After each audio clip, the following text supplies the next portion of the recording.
دعا کیا ہے اور کیسے اور کب کی جائے؟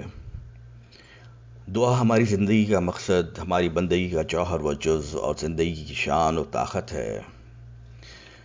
اللہ تعالیٰ سے دعا کرنا بھی عبادت ہے، جیسے کہ ترمذی کی حدیث ہے کہ رسول اللہ صلی اللہ علیہ وسلم نے فرمایا، دعا عبادت کا مغز ہے۔ اللہ تعالیٰ قرآن میں سورہ بقرہ آیت نمبر 186 میں فرماتا ہے، جب میرے بندے میرے بارے میں آپ سے سوال کریں تو آپ کہہ دیں کہ میں بہت ہی قریب ہوں، ہر پکارنے والے کی پکار کو جب کبھی وہ مجھے پکارے قبول کرتا ہوں۔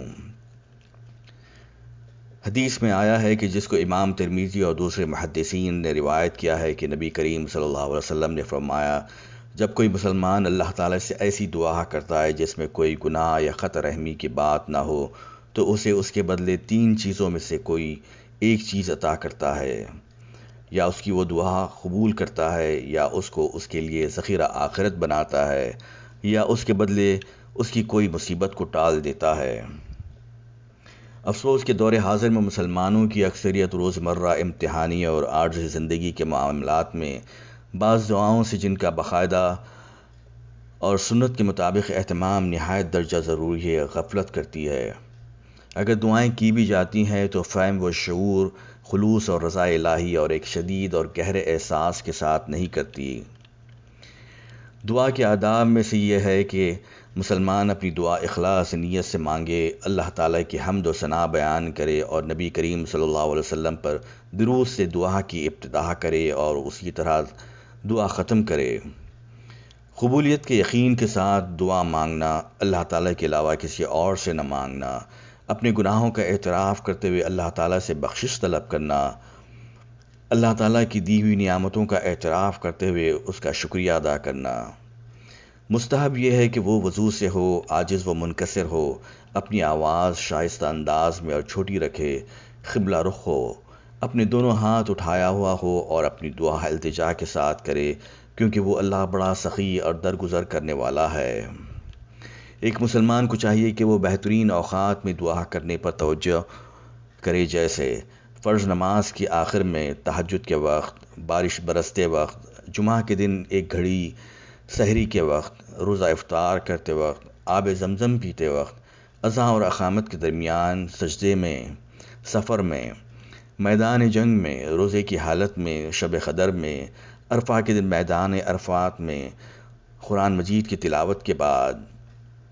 احادیث سے ثابت ہے کہ ان اوقات میں مانگی گئی دعائیں اللہ تعالیٰ قبول فرماتے ہیں۔ صحیح بخاری کی حدیث ہے کہ حضرت ابو ہریرہ رضی اللہ عنہ نے بیان کیا کہ رسول اللہ صلی اللہ علیہ وسلم نے فرمایا کہ ہمارا رب تبارک و تعالیٰ ہر رات آسمان دنیا کی طرف نزول فرماتا ہے، اس وقت جب رات کا آخری تہائی حصہ باقی رہ جاتا ہے، اور فرماتا ہے، کون ہے جو مجھ سے دعا کرتا ہے کہ میں اس کی دعا قبول کروں؟ کون ہے جو مجھ سے مانگتا ہے کہ میں اسے دوں؟ کون ہے جو مجھ سے بخشش طلب کرتا ہے کہ میں اس کی بخشش کروں؟ ملاحظہ ہو ایک واقعہ۔ فضیلت الشیخ وحید بن عبدالسلام بالی اپنی کتاب جادو کا علاج قرآن و سنت کی روشنی میں لکھتے ہیں، میرے پاس ایک نوجوان لڑکی آئی، میں نے اس پر قرآن مجید پڑھا تو مجھے معلوم ہوا کہ اس پر طاقتور قسم کا جادو کیا گیا ہے، کیونکہ اسے نیند اور بیداری دونوں حالتوں میں خیالی تصویریں اور سائے نظر آتے تھے۔ خلاصہ یہ کہ میں نے اس کے گھر والوں کو علاج بتا دیا اور گھر واپس جانے کی تلقین کی۔ انہوں نے پوچھا، کیا ہم جادو کی جگہ کے متعلق جان سکتے ہیں؟ میں نے کہا، ہاں، رات کے آخری تیسرے حصے میں جب کہ اللہ تعالیٰ آسمان دنیا پر نازل ہوتا ہے اور دعائیں قبول کرتا ہے، اللہ سے دعا کرے کہ وہ آپ کو جادو کی جگہ کے متعلق خبردار کر دے۔ چنانچہ خود مریضہ لڑکی نے رات کو اٹھ کر نماز پڑھی اور اللہ سے اس سلسلے میں دعا کی۔ پھر اس نے خواب میں دیکھا کہ ایک آدمی اس کے ہاتھ کو پکڑ کر گھر کی ایک جانب لے جا رہا ہے اور اسے جادو کی جگہ کے متعلق بتا رہا ہے۔ صبح ہوئی تو اس نے اپنے گھر والوں کو یہ خواب سنایا۔ چنانچہ وہ اسی جگہ پر گئے تو جس چیز میں جادو کیا گیا تھا وہ وہاں موجود تھی۔ انہوں نے اسے وہاں سے نکال دیا اور اس طرح جادو ٹوٹ گیا اور لڑکی شفا یاب ہو گئی۔ ساری تعریف اللہ کے لیے جو ساری کائنات کا رب ہے۔ اخیراً حضرت ابراہیم بن ادہم رحمۃ اللہ علیہ کا وہ قول اور نصیحت قابل ذکر ہے۔